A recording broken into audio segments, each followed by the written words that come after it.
नमस्कार साथियों, हम बात कर रहे हैं पेपर जो सेकंड है इतिहास विषय का असिस्टेंट प्रोफेसर के अंदर। हम उस विषय की बात कर रहे हैं आज। इससे पहले के जो वीडियो है उसमें हम पेपर फर्स्ट जो है उसकी बात कर चुके हैं और पेपर थर्ड की हम बात कर चुके हैं पहले ही, जो सामान्य अध्ययन का पेपर है। तो पेपर सेकंड जो है तो उसमें भी आपके 3 यूनिट है। एक जो यूनिट है, पहली यूनिट जो है उसमें आधुनिक भारत का इतिहास दिया हुआ है, और जो यूनिट सेकंड है उसमें आधुनिक विश्व का इतिहास दिया हुआ है, और यूनिट थर्ड जो है उसमें आप देखेंगे कि राजस्थान का जो इतिहास है वो दिया हुआ है। तो इसमें यदि हम बात करें आधुनिक भारत के इतिहास की, तो आप देखो कि आधुनिक भारत का जो इतिहास है उसमें आपके 20 टॉपिक हैं इसके अंदर टोटल, और उसमें यूरोपीय व्यापारियों का आगमन, जिसमें आपको पुर्तगाली, डच, अंग्रेज और फ्रांसीसी देखने हैं। उसके बाद में ब्रिटिश शासन की स्थापना और विस्तार। फिर अगला टॉपिक है भारतीय शक्तियों के साथ अंग्रेजों के संबंध, स्पेशली मैसूर, अवध, पंजाब, मराठा और बंगाल के साथ। फिर एक टॉपिक है आपका ईस्ट इंडिया कंपनी के अधीन केंद्रीय और प्रांतीय प्रशासनिक ढांचे का क्रमिक विकास 1973 से लेकर के, मतलब रेगुलेटिंग एक्ट से लेकर के 1857 ईस्वी तक देखना आपको। फिर पांचवा जो आपका बिंदु है उसमें भू राजस्व बंदोबस्त, उसमें रैयतवाड़ी, महालवाड़ी और स्थायी बंदोबस्त की बात करनी है। फिर संवैधानिक विकास देखना है 1861, 1992, 92, 1909 और 1919 और 1935 के जो अधिनियम है वो देखने हैं आप लोगों को। देखो सिलेबस बहुत ही डिस्क्राइब है, और जो टॉपिक आपको दिए हैं केवल उन्हीं टॉपिकों की आप लोगों को बात करनी है। फिर ब्रिटिश शासन के आर्थिक प्रभाव, उसमें धन निष्कासन, रेलवे का विकास, अनऔद्योगिकीकरण और कृषि का वाणिज्यीकरण जो है टॉपिक, ये आपको देखना है। फिर 8वां जो टॉपिक है उसमें 1857 की क्रांति, उसके कारण, उसका स्वरूप, उसका परिणाम और महत्व क्या रहा है वो देखना आपको। फिर आदिवासी और किसान आंदोलन जो भारत में रहे हैं, एक टॉपिक है सामाजिक और धर्म सुधार आंदोलन, उसमें राजा राम मोहन राय, विवेकानंद, दयानंद सरस्वती, सर सैयद अहमद खान, यंग बंगाल आंदोलन और अलीगढ़ मूवमेंट जो है ये देखने आपको। फिर देखो पूरे जो हैं वो आपको नहीं देखने हैं। फिर एक टॉपिक है आपके दलित उत्थान आंदोलन, श्रमिक संघ आंदोलन, स्त्री मुक्ति आंदोलन, ये देखने आप लोगों को। फिर शिक्षा और समाचार पत्रों का विकास। फिर राष्ट्रीय आंदोलन 1885 से 1947 तक, जितनी भी घटनाएं रही है, चाहे राष्ट्रवाद का उदय है, कांग्रेस का जन्म है, और राष्ट्रीय आंदोलन के विभिन्न जो चरण हैं वो आप लोगों को यहाँ देखने हैं। फिर मुस्लिम लीग और भारतीय राजनीति में सांप्रदायिकता की वृद्धि, ये टॉपिक है आपके। और भारत के विभाजन के लिए उत्तरदायी परिस्थितियाँ क्या रही है वो देखना है। और ब्रिटिश शासन की विरासत, भारतीय संविधान निर्माण और देशी रियासतों का एकीकरण, ये 20 टॉपिक है। अब इन 20 टॉपिकों को यदि हम देखें तो इतिहास के जो विद्यार्थी हैं वो सभी इस बात को जानते हैं कि जो आधुनिक भारत के जो टॉपिक हैं, आधुनिक भारत के ये सारे टॉपिक किसी एक किताब में आपको नहीं मिलेंगे, क्योंकि आधुनिक भारत की जो पुस्तकें लिखी गई हैं उन पुस्तकों में हम देखते हैं कि कुछ टॉपिक एक किताब में आपको अच्छे मिलते हैं, कुछ टॉपिक आपको दूसरी किताब में अच्छे मिलते हैं। तो इसके लिए क्या है कि ये जो आपके 20 टॉपिक हैं, इन 20 टॉपिकों के लिए आपको कम से कम 4 किताबें हैं उनका आपको अध्ययन करना पड़ेगा, तभी जाकर के आप इन 20 टॉपिकों पर तथ्यात्मक और एक अप्रोच जो है, तथ्यात्मक समझ भी आप बना सकेंगे और एक अप्रोच बना सकेंगे आप बिना इन पुस्तकों को पढ़े। यदि आप किसी एक पुस्तक को पढ़ेंगे तब ये जो सारी चीज़ें हैं, ये सारी चीज़ें आप लोगों को संभव नहीं लगेगी। तो ये जो खंड है, जैसे यदि हम बात करें आर.एल. शुक्ल की एक पुस्तक है, तो आर.एल. शुक्ल की यदि हम बात करें तो आप देखो कि वहाँ आपको समाचार पत्र, प्रेस वगैरह, ये जो टॉपिक है, ये टॉपिक आपको वहाँ बहुत अच्छे मिलेंगे। लेकिन बाकी यदि सारे टॉपिक यदि वहाँ हम देखना चाहें तो सारे जो टॉपिक है वो आपको वहाँ अच्छे से नहीं मिलेंगे। ऐसा मेरा मानना है, ऐसी मेरी समझ है। जब मैं खुद तैयारी कर रहा था इतिहास विषय के साथ और अब मैं पढ़ा रहा हूँ तो मैं खुद इन चीज़ों को महसूस करता हूँ कि ये जो सारे जो टॉपिक इस किताब के सारे टॉपिक प्रतियोगी परीक्षाओं के लिए मेरे को लगता है कि इस किताब में पर्याप्त नहीं है। फिर एक और किताब है आपके आधुनिक भारत की, उसमें आपको सुमित सरकार की पुस्तक है आधुनिक भारत का इतिहास 1885 से 1947 तक। ये किताब आप लोगों को देखनी है।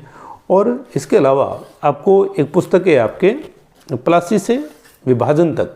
प्लासी से विभाजन तक जो पुस्तक है ये शेखर बंदोपाध्याय की किताब है, ये किताब आपको देखनी है।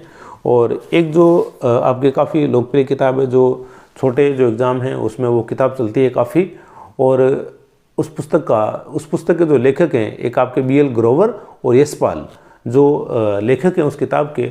और इस किताब में भी आप देखोगे कि सारे जो टॉपिक है, सारे टॉपिक आपको इसमें से भी ठीक नहीं मिलेंगे। तो ये चारों पुस्तकें हैं, इन चारों पुस्तकों का आपको अध्ययन करना चाहिए बहुत अच्छे से। इससे आप तथ्यात्मक समझ और अप्रोच वाले जो क्वेश्चन है वो आप कर पाएंगे।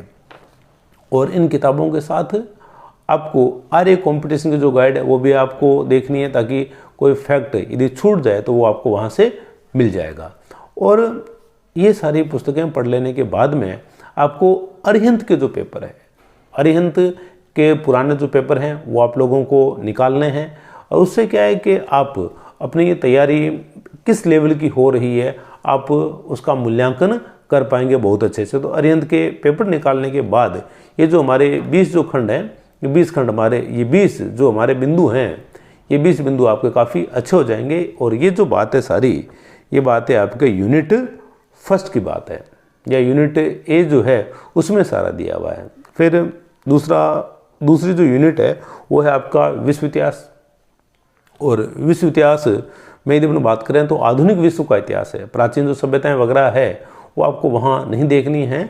और इसमें आपको पुनर्जागरण, कारण और प्रभाव, धर्म सुधार आंदोलन, उसके कारण, उसके परिणाम और प्रति धर्म सुधार आंदोलन है, ये आपको देखने हैं। फिर अमेरिका का स्वतंत्रता संग्राम, कारण और परिणाम, फ्रांस की क्रांति और नेपोलियन युग आपको देखना है। नेपोलियन बोनापार्ट का योगदान क्या रहा उसमें, वो चीज़ें देखनी है आपको। फिर यूरोप में राष्ट्रवाद और उदारवाद का विकास, ये देखना है। फिर राष्ट्रीय राज्यों का उदय, उसमें आपको इटली और जर्मनी का जो एकीकरण है वो आप लोगों को देखना है। फिर 19वीं सदी में साम्राज्यवाद और उपनिवेशवाद का विकास, ये देखना आपको। एक फिर टॉपिक है आपके 1917 की रूस की क्रांति, उसके कारण क्या रहे और उसका महत्व क्या है, वो चीज़ें देखनी है आपको। फिर नाजीवाद और फांसीवाद का उदय देखना है। प्रथम और द्वितीय विश्व युद्ध है, उसके कारण क्या रहे, उसकी प्रमुख घटनाएं क्या है और उसका प्रभाव क्या है, वो सारी चीज़ें देखनी है। और वैश्विक संगठन में आपको केवल 2 की बात करनी है, एक तो राष्ट्र संघ और एक UNO संयुक्त राष्ट्र संघ जो है उसकी आप लोगों को बात करनी है। और एक 1949 की 49 की जो चीन की क्रांति है उसे देखना है। और शीत युद्ध और गुटों का आविर्भाव, भाई शीत युद्ध जो हुए उसके बाद कौन से गुट वगैरह बने हैं वो चीज़ें आपको देखनी है। और औपनिवेशिक मुक्ति देखनी है आपको, कहाँ की, मिस्र की, अफ्रीका और दक्षिण पूर्वी एशिया के जो देश हैं इनकी औपनिवेशिक मुक्ति किस प्रकार से हुई वो सारी चीज़ें देखनी है। और तृतीय विश्व युद्ध का उदय और गुट निरपेक्षता देखना है आपको। और सोवियत संघ का विघटन, ये सारे जो टॉपिक हैं ये सारे के सारे टॉपिक आपके यूनिट बी जो है या यूनिट सेकंड जो है उसमें दिए हुए हैं। और इसके लिए आपको एक तो अरविंद जी भास्कर की पुस्तक है विश्व इतिहास की, वो आप लोग देखें। और अरविंद भास्कर के अलावा आप देखो जैनन माथुर की किताब आती है, एक तो अरविंद जी भास्कर की पुस्तक पढ़ें आप, और एक जैनन माथुर की जो पुस्तक है विश्व इतिहास की वो आप देखें। तो ये जो दोनों पुस्तकें हैं ये दोनों पुस्तकें पर्याप्त रहेगी। और इसके साथ ही अरविंद भास्कर की ही एक वस्तुनिष्ठ पुस्तक और आती है, तो वो वस्तुनिष्ठ पुस्तक है वो भी आप लोग देखें। तो उससे क्या है कि आपकी जो तैयारी है, आप अपनी तैयारी का जो मूल्यांकन है मूल्यांकन अच्छे से कर पाएंगे। क्योंकि वो जो पुस्तक है उस पुस्तक में अब तक जितने भी पेपर वगैरह जो आए हुए हैं वो सारे के सारे पेपरों का संकलन वहाँ किया हुआ है। तो ये चीज़ें आप लोगों को देखनी चाहिए। फिर यूनिट सी जो है, यूनिट सी में राजस्थान का राजनीतिक और सांस्कृतिक जो इतिहास है वो आपके लग रहा है सिलेबस में। तो ये जो यूनिट सी है, यूनिट सी के लिए आप देखेंगे, जब हमने सामान्य अध्ययन के पेपर की बात की थी तो सामान्य अध्ययन के पेपर में हमने देखा था कि वहाँ आपको, मैंने कहा था कि यदि आप सामान्य अध्ययन के हिसाब से देख रहे हैं तो आपको गोपीनाथ शर्मा पढ़ने की आवश्यकता नहीं है। लेकिन यहाँ आप एक विषय के विशेषज्ञ के तौर पे आप जब लोग पढ़ते हैं तब आपको इतिहास के अंदर डॉक्टर गोपीनाथ शर्मा की जो पुस्तक है वो भी आप लोगों को देखनी चाहिए, क्योंकि यहाँ जो प्रश्नों का लेवल रहेगा वो सामान्य अध्ययन के पेपर से थोड़ा कठिन रहेगा। या यहाँ हम बात करें, यहाँ जो प्रश्नों का लेवल है वो ज़्यादा अच्छा होगा, क्योंकि वो तो एक सामान्य अध्ययन का पेपर है। वहाँ गोपीनाथ शर्मा पढ़ने की जरूरत नहीं थी, लेकिन जब आप इतिहास विषय के साथ जब जा रहे हैं तब आपको ये पुस्तक पढ़ने की बहुत ज़्यादा ज़रूरत है। बाकी हम वहाँ देख चुके हैं हमें क्या क्या देखना है, कौन कौन सी पुस्तक पढ़नी है। और वहाँ हमने एक पुस्तक की बात नहीं की थी, पवन भौरिया जो हैं, पवन भौरिया भी राजस्थान का इतिहास लिख रहे हैं और नवंबर लास्ट तक उनकी पुस्तक आ जाएगी मार्केट के अंदर। तो वो जो किताब है वो किताब भी आप लोगों को पढ़नी चाहिए।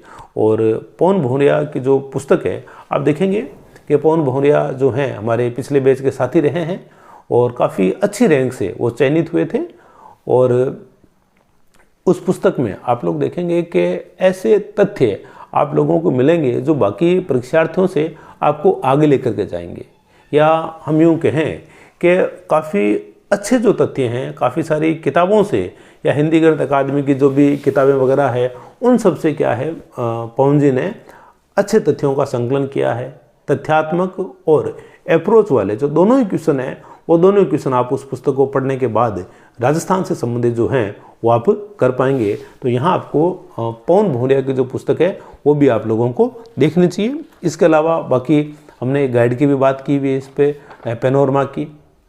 बाकी हमने डॉक्टर आर.पी. व्यास की जो पुस्तक है उसकी भी हम लोग बात कर चुके हैं। बाकी वो सारी की सारी जो पुस्तकें हैं जो हमने सामान्य अध्ययन का पेपर जहां हमने देखा है वहां से आप राजस्थान की जो पुस्तकें हैं आप वहां से देख लीजिए। और यहाँ राजस्थान के टोटल 14 टॉपिक दिए हुए हैं। ये सारे के साथ जो 14 टॉपिक हैं आप देखोगे कि आपको पेपर फर्स्ट में भी देखने हैं और यहाँ यूनिट सी में भी आपको देखने हैं। फिर देखो एक और बात है, एक और बात यह है कि जैसे अब क्या है कि विद्यार्थी नोट्सों के लिए इधर उधर घूमेंगे। तो देखो नोट्सों के लिए मेरी जो समझ है, मैं ये समझता हूँ कि नोट्स जो है वो जंक फूड के समान होते हैं। जब किसी हम दूसरे के बनाए नोट्स लेते हैं, देखो हमारे खुद के जो नोट्स होते हैं या जब हम खुद बनाते हैं, देखो उन नोट्सों का तो कोई स्थान ही नहीं है। क्यों? क्योंकि वो तुमने किताबें पढ़ने के बाद बनाए हमने। लेकिन किसी दूसरे विद्यार्थी के नोट्स जो क्लासरूम से लेकर आया है वो खुद पढ़ा वहाँ, लेकिन आप नहीं पढ़े हो। आपके साथ क्या है, केवल नोट्स हैं, केवल फैक्ट है। फैक्ट के पीछे की जो कहानियाँ हैं या फैक्ट के पीछे की जो समझ है वो तो जो आपके जो उनको पढ़ाने वाले जो अध्यापक हैं उन्होंने क्लास में बताया है। अब आपके पास तो केवल क्या है, फैक्ट बचे हैं। तो मैं इस बात को समझता हूँ और मैं इस बात को मानता भी हूँ कि नोट्स आपको तभी काम में लेने चाहिए जब आप रेफरेंस बुक जो है वो जब आप पढ़ लेते हो बहुत अच्छे से। उसके बाद किसी भी अध्यापक के जो नोट्स हैं वो आप लोगों के काम आ सकते हैं। बिना रेफरेंस बुक पढ़े यदि आप नोट्स पढ़ेंगे तो वो आपके किसी काम नहीं आएंगे। पहले ये सारी किताबें हैं, ये किताबें पढ़ें आप, फिर आपके पास जो भी नोट्स हैं आप वो नोट्सों को पढ़ें और आपको जो अलग फैक्ट मिलते हैं किताबों में तो वो आप वहाँ लिख लीजिए। तो उससे देखो एक तो ये रहेगा, एक तो आपके नोट्स जो हैं वो समृद्ध हो जाएंगे।